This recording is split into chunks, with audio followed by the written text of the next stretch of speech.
It was a confession no one expected, certainly not from one of the most secretive criminal empires on Earth. For decades, the Sinaloa Cartel projected an image of invincibility. It was a sprawling syndicate that outlasted rivals, outmaneuvered governments, and survived the fall of its legendary founder, Joaquin El Chapo Guzman. But in late September 2025, that myth was completely broken. A senior Sinaloa figure, speaking under anonymity in a televised interview, admitted the unthinkable, that U.S. pressure had become overwhelming. This man did not sound defiant like a criminal leader should. He sounded exhausted. He described an entire operation that was collapsing, strangled by constant raids, critical arrests, sophisticated financial warfare, and total diplomatic isolation. The cartel that once defined modern criminal power was now facing coordinated forces that it could not counter. His statement was not a warning or a message of bravado. It was a surrender disguised as a warning. The admission came on the heels of what U.S. authorities are now calling the most aggressive anti-cartel operation in history. The plan was simple: relentless pressure applied with surgical precision. The goal was not just to defeat the enemy, but to utterly dismantle the belief system that kept them in power. The dominance of the United States and its allies was about to be asserted with devastating clarity. The decisive action began just days after the U.S. government executed an executive order that formally labeled the Sinaloa Cartel as a foreign terrorist organization.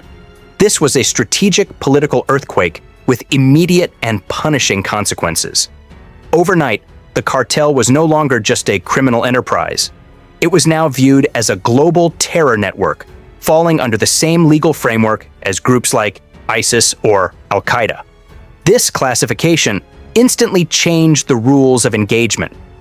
The U.S. Treasury Department received new, comprehensive authority to freeze the assets of any individual or business suspected of aiding the cartel, even without a formal conviction. The State Department opened the door for fast-tracked extraditions without lengthy court challenges. Crucially, the order permitted intelligence agencies to operate offensively in ways that were previously restricted only to counterterrorism operations. The time for half measures was over. Decisive action was now the defining posture. The economic consequences for the cartel were devastating and immediate. Mexican trucking firms, key port authorities, and countless shell companies linked to Sinaloa's global supply chains found their accounts frozen without warning. U.S. banks received orders to review every wire transaction suspected of having cartel ties. Dozens of companies across Mexico and Latin America were blacklisted by the U.S. Treasury's Office of Foreign Assets Control. This was the application of economic warfare designed to cripple the entire structure. For the first time, Sinaloa could not move its money. Not through shell firms, not through hidden crypto wallets, not even through friendly banks. The financial artery of the empire was clamped shut. Before we get to that, I need your help. I'm trying to hit 50,000 subscribers by the end of the year, and I need your help. So I would really appreciate it if you could subscribe and help me out. This strategic preparation paved the way for the decisive operation itself. From August 25 to 29, 2025, the Drug Enforcement Administration, the DEA, led a powerful, synchronized campaign that spanned 17 states and 5 countries. This operation was not about capturing a single target. It was about tearing out the cartel's infrastructure piece by piece. Over 600 arrests were made in just 4 days. Entire trafficking cells, which had taken years to build and insulate, were dismantled with clinical efficiency. The scale was impressive, but the real difference was the precision. Intelligence sharing between U.S., Mexican, and European partners allowed for simultaneous takedowns of logistics networks, transport coordinators, and financial brokers across continents. The traditional hierarchy of the Sinaloa Cartel, once believed to be its greatest strength, became its single greatest vulnerability. When the top was targeted, the entire middle structure buckled. Inside Mexico, the arrests rippled through key cities like Culiacan, Guadalajara, and Mazatlan. In the United States, mid-level distributors were rounded up in coordinated night raids across major hubs like Los Angeles, Phoenix, and Chicago. The U.S. agencies seized nearly $13 million in cash and assets. And in a critical demonstration of technological dominance, U.S. agencies traced and froze digital crypto wallets tied to fentanyl profits in real time. The cartel's attempt to use digital systems for secrecy was exposed as a foolish mistake. The most damaging blow came to the fentanyl supply chain. Agents seized enough precursor chemicals to manufacture over $1 billion worth of fentanyl pills. Those seizures were not simply losses. They were ruptures in the vital systems of the cartel's global empire. The Treasury Department's campaign, internally dubbed Operation Black Vein, targeted not just the mules and the street dealers, but the invisible architecture around them: the lawyers, the accountants, the front companies, and the shipping brokers. Chinese intermediaries, essential to the fentanyl supply chain, faced their own sanctions, resulting in forced shutdowns and bankruptcies. By early September, Sinaloa's production had dropped by nearly 40%, marking the sharpest decline in its history. The cartel was suffocating. Without cash flow, payments to enforcers stopped. Transporters abandoned their loads. Bribes to local police went unpaid. The collapse was a domino effect of decisive economic warfare. This aggressive campaign culminated in the utter humiliation of the cartel's leadership. The organization's illusion of invulnerability evaporated with the arrests of its top commanders. On September 1, 2025, U.S. officials confirmed the capture of Ismael El Mayo Zambada. He was the last of the old guard founders still active, the steady strategist who had maintained alliances across the entire organization. His removal shattered the delicate peace that had held the cartel together for years. Days later, the humiliation intensified. Joaquin Guzman Lopez, one of El Chapo's sons and a central figure in the powerful Chapitos faction, was detained during a joint DEA and Marine operation in Texas. Both arrests sent severe shockwaves through the Sinaloa hierarchy. Zambada's capture removed the mediator, and Guzman Lopez's fall shattered the key financial structure tied to the lucrative fentanyl operations. With both figures gone, the empire did not hold. The organization, built on fear and loyalty, instantly turned on itself. Rival factions began tearing into each other for control in a frantic display of weakness. Intercepted communications confirmed escalating, uncontrolled violence between loyalists of El Ruso, Los Chapitos, and the Zambada remnants. Before we get to that, I need your help.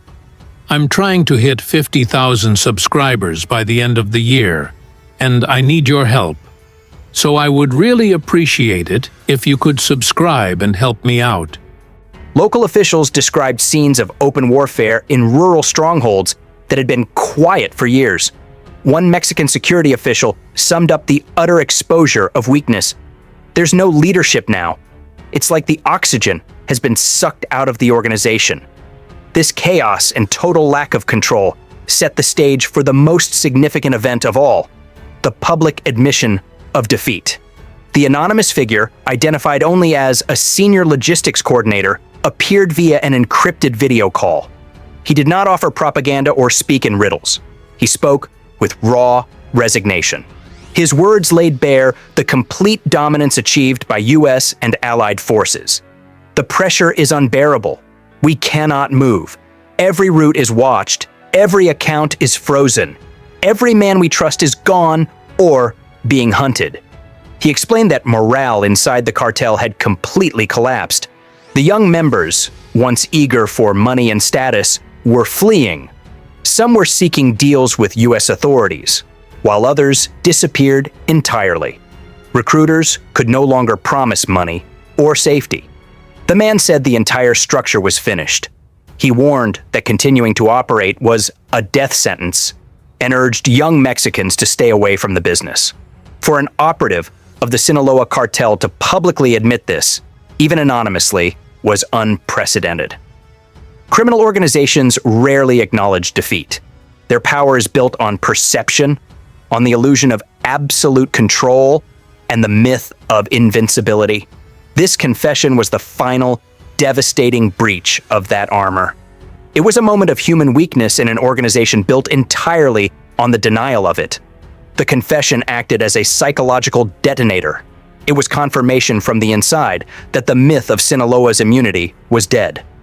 This validated everything U.S. officials had argued for years, that with enough coordination, intelligence, and relentless economic pressure, even the most entrenched cartel can be forced to its knees.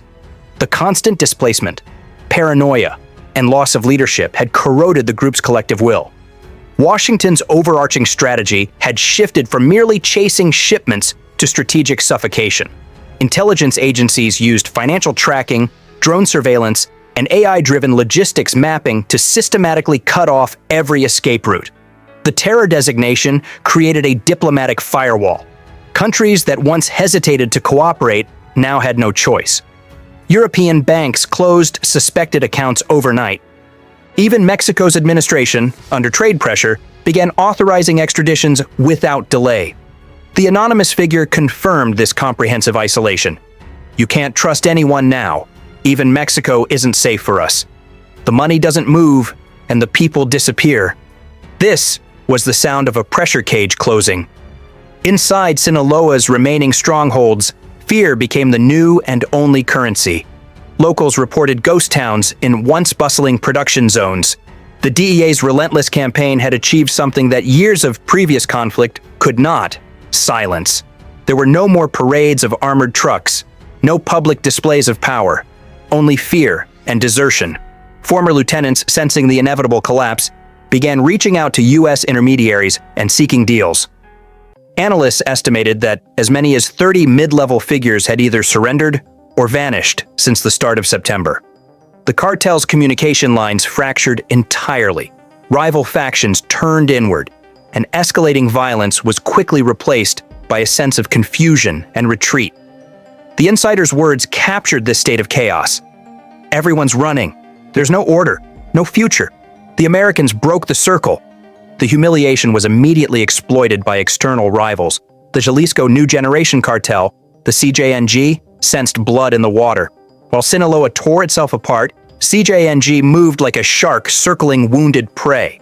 In regions like Michoacan, Nayarit, and Tijuana, CJNG units began seizing routes and corrupt networks that once belonged to Sinaloa. CJNG's strategy was calculated. They flooded social networks with psychological warfare, amplifying Sinaloa's shame, spreading fake confessions, and mocking the hierarchy. The information war became as lethal as the firefights. The underworld learned a devastating lesson. The once untouchable Sinaloa Cartel could be publicly humiliated. Once fear dissolved, the integrity of the entire structure followed. The public confession was a symbolic dethroning. Inside the empire, old loyalties had turned to ash. The two warring factions, Los Chapitos and El Mayo's remnants, accused the other of cowardice and betrayal. The fracturing was not just over territory, it was a crisis of identity. What kind of organization would it be now? A family dynasty or a professional criminal enterprise? The answer was clear. Without unity, the network became unstable, like a body whose nervous system had been severed. The organization was devouring itself. The public confession had emboldened defectors. For the lower-level operative, loyalty is transactional, and once Sinaloa's myth of strength crumbled, defection became a rational act of survival. Lieutenants began consolidating their own power, testing boundaries, and starting secret talks with rivals. Local allies, including business owners and politicians who once depended on the cartel's economy, began to hedge their bets. The fear that once welded the network together became the same force that drove people away. This erosion of confidence spread faster than any military assault. When leaders falter publicly, that influence evaporates from the inside out. The cartel's greatest weapon, its myth of invincibility, had turned directly against it. Every failure was now evidence that the legend was over. The public no longer bought the story, and neither did the men inside the structure. This was the ultimate humiliation. The implications of this decisive defeat extend far beyond the immediate demise of Sinaloa. Mexico's criminal landscape is changing rapidly. With the once dominant Sinaloa Cartel disintegrating, power vacuums are forming in the northern and western regions. Local groups are attempting to seize territory, but without the financial and logistical infrastructure that Sinaloa once provided, many are collapsing under their own weight.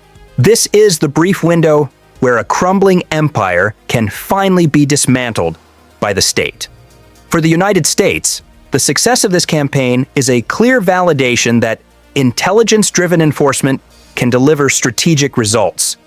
Years of cross-border intelligence sharing, financial targeting, and judicial cooperation are clearly bearing fruit. The American pressure was so complete that it forced one of the cartel's own to speak the public truth. The collapse, however, is also a warning. Desperation can breed unpredictability. Smaller, fragmented cells may act erratically. As financial networks shift and the main routes are shut down, some operations may migrate deeper into cybercrime or human trafficking. The violence unleashed by the cartel will persist in new, unpredictable forms. Yet, U.S. officials view this moment as historic. One senior DEA analyst noted, "We're witnessing the end of an era. Sinaloa defined transnational narcotics for half a century. What we're seeing now is its implosion." The emotional undercurrent of this event is exhaustion. The confession was not just about failing operations, it was about the collapse of the cartel's identity. To say, "We can't fight anymore," is to betray the very mythology that sustained the organization. This was not only a strategic defeat, but a psychological collapse. The confession transformed into a mirror, reflecting what decades of violence, power, and greed ultimately lead to: isolation, fear, and ruin. It is the sound of a criminal machine grinding itself to dust. At the end of the interview, the figure paused, searching for the meaning or pride that no longer existed. He said simply, "We thought we could survive anything, but the world turned against us. The Americans closed every door." That was the final word. A single admission that decades of dominance had met an immovable wall. What began as an empire of impunity has become a lesson in collapse. It is the ultimate proof that even the most powerful criminal organization can be dismantled when global coordination, financial warfare, and relentless pursuit converge. The man who spoke out did more than admit weakness. He marked the beginning of the end for a criminal legend. The Sinaloa Cartel, once the master of silence, is now being destroyed by its own voice. The era of unquestioned invincibility is over. This takedown was just the start. The fight isn't finished. On your screen is the next video. Click the video, it opens right away, and you'll see the cartels crushed even harder.